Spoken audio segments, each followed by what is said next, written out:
নমস্কাৰ বন্ধুসকল, আজি আমি এই ভিডিঅ'টোৰ পৰা আমাৰ বিশ্বৰ সকলোতকৈ ধনী 5জন ব্যক্তিৰ বিষয়ে অলপ জানিবলৈ চেষ্টা কৰোঁ আহক।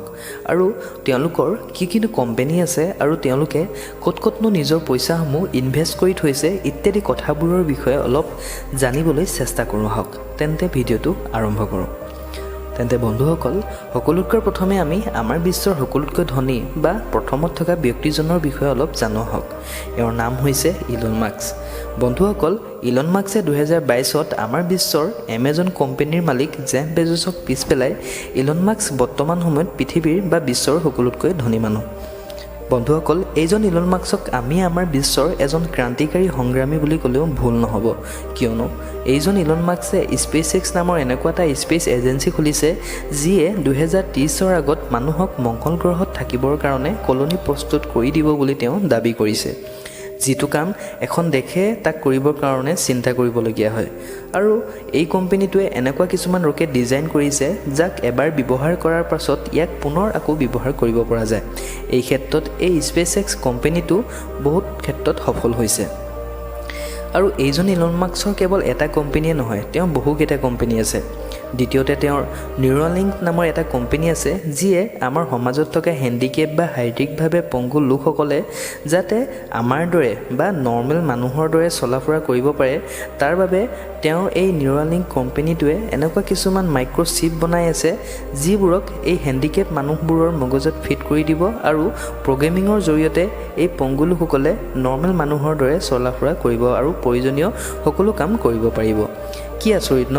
আৰু এই কথাবোৰ শুনিবলৈ আচৰিত যেন লাগিলেও কিন্তু এই নিউৰালিংক কোম্পানীটোৱে এই প্ৰজেক্টসমূহৰ ওপৰত বৰ্তমান কাম কৰি আছে আৰু ই ভৱিষ্যতত হয়তো সম্পূৰ্ণৰূপে সম্ভৱ হৈ পৰিব। তৃতীয়তে তেওঁৰ টেছলা নামৰ কোম্পানীটোৱে ইলেক্ট্ৰিক কাৰেণ্টত চলিব পৰা বা আৰু ড্ৰাইভাৰ নোহোৱাকৈ বা AI বা আৰ্টিফিচিয়েল ইণ্টেলিজেঞ্চৰ সহায়ত গাড়ী অট'মেটিক চলি যোৱা বা গৈ থকা গাড়ী বনাই আছে। আৰু বৰ্তমান সময়ত আমাৰ ভাৰতবৰ্ষৰ লগতে বিশ্বৰ বহুতো দেশত এই গাড়ীৰ প্ৰচলন বহু পৰিমাণে বৃদ্ধি হোৱা দেখা গৈছে। আৰু বিশ্বৰ সকলো দেশে এই গাড়ীসমূহ সম্পূৰ্ণৰূপে আঁকোৱালি লৈছে, কিয়নো যিহেতু এই গাড়ীসমূহ কাৰেণ্টত চলাৰ বাবে ই প্ৰকৃতিৰ কোনো ক্ষতিসাধন নকৰে। এই গাড়ীক এবাৰ যদি আপুনি ফুল চাৰ্জ কৰি দিয়ে ই 500 কিলোমিটাৰ পৰ্যন্ত গতি কৰিব পাৰিব। চতুৰ্থতে তেওঁৰ আৰু এটা কোম্পানী আছে যি হৈছে দ্য বৰিং কোম্পানী, যি আমাৰ বিশ্বৰ ডাঙৰ টাউনবোৰত যথেষ্ট ট্ৰেফিক বা গাড়ীৰ জাম দেখা যায়। সেইবাবে তাৰ পৰা বাচিবৰ কাৰণে তেওঁ এই কোম্পানীটোৱে মাটিৰ তলত ৱৰ্ল্ড ক্লাছ টানেল বা গুফা বনাই আছে। আৰু বৰ্তমান এই কোম্পানীটোৱে মেগনেটত বা চুম্বকীয় শক্তিৰ দ্বাৰা চলিব পৰা ৰেল বনাই আছে, যিয়ে আপোনাক নিমিষতে এঠাইৰ পৰা আন ঠাইলৈ লৈ যাব পাৰে।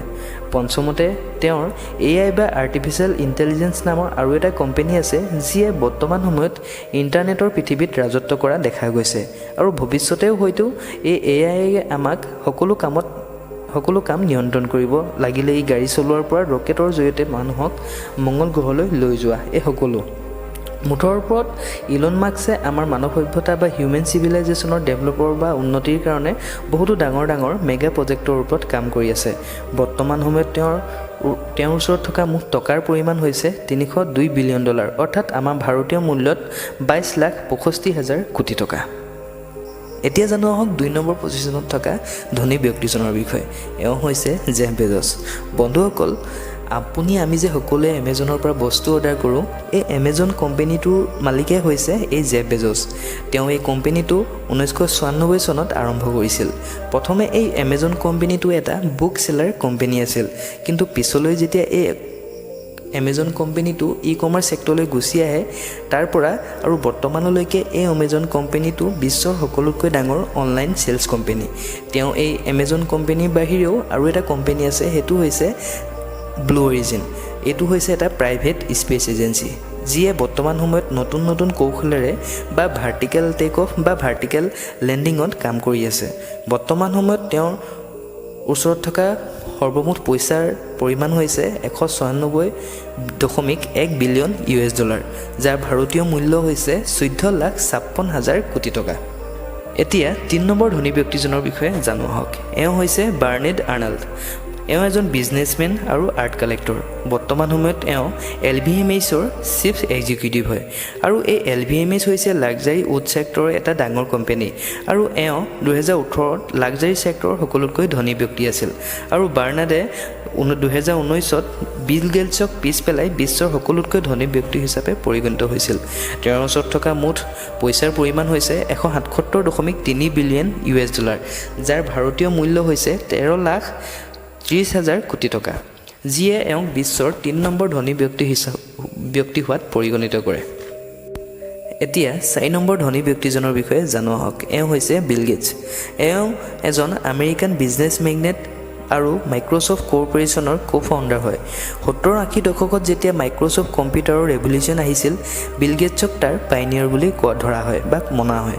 বৰ্তমান সময়ত এওঁৰ হাতত মাইক্ৰ'ছফ্টৰ 1.3% মাইক্ৰ'ছফ্টৰ অ'নাৰশ্বিপ আছে আৰু বৰ্তমান সময়ত এওঁৰ টোটেল নেটৱৰ্থ হৈছে 155.6 বিলিয়ন $, আৰু ইয়াৰ ভাৰতীয় মূল্য হৈছে 10,70,000 কোটি টকা, যিয়ে এওঁক বিশ্বৰ 4 নম্বৰ ধনী ব্যক্তি হিচাপে পৰিগণিত কৰে।